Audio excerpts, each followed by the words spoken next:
অনেক সময় আমরা অনেককে বলি যে চলো না একদিন একটু একসাথে গল্প করি, একসাথে একটু সময় কাটাই, একসাথে একটু চা কফি খাই, জমিয়ে আড্ডা মারি অথবা ফোনে খানিকক্ষণ আড্ডা মারি।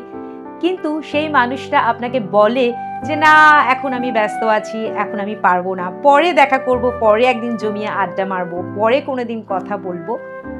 কিন্তু আপনি দেখেন যে সেই মানুষটা অন্যদের সাথে ঘুরছে, সময় কাটাচ্ছে, ছবি তুলছে, সেগুলো সোশ্যাল মিডিয়াতে পোস্ট করছে, যেগুলো আপনি দেখতে পাচ্ছেন।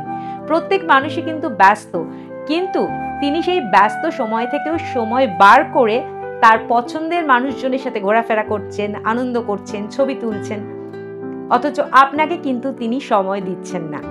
যদি এরকমটা আপনার সাথে কখনো হয়ে থাকে, তাহলে সেই মানুষটার কাছে তার সময় ভিক্ষা করে নিজের সময়টা অপচয় করবেন না, কারণ সময় কিন্তু প্রত্যেকের কাছেই মূল্যবান।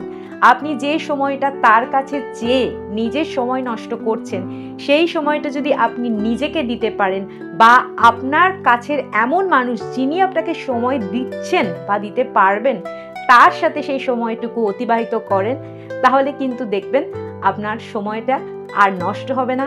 এবং যিনি আপনাকে সময় দিতে পারবেন না বলে নানান রকম অজুহাত দেখাচ্ছেন, তাকেও আপনি দেখিয়ে দিতে পারবেন যে তাকে ছাড়াও কিন্তু আপনার সময়টা কিভাবে আপনি কাটাতে পারেন, এবং আপনার সময়টা তাকে ছাড়াই কিন্তু যথেষ্ট গুরুত্বপূর্ণ প্রত্যেকটা মুহূর্তে।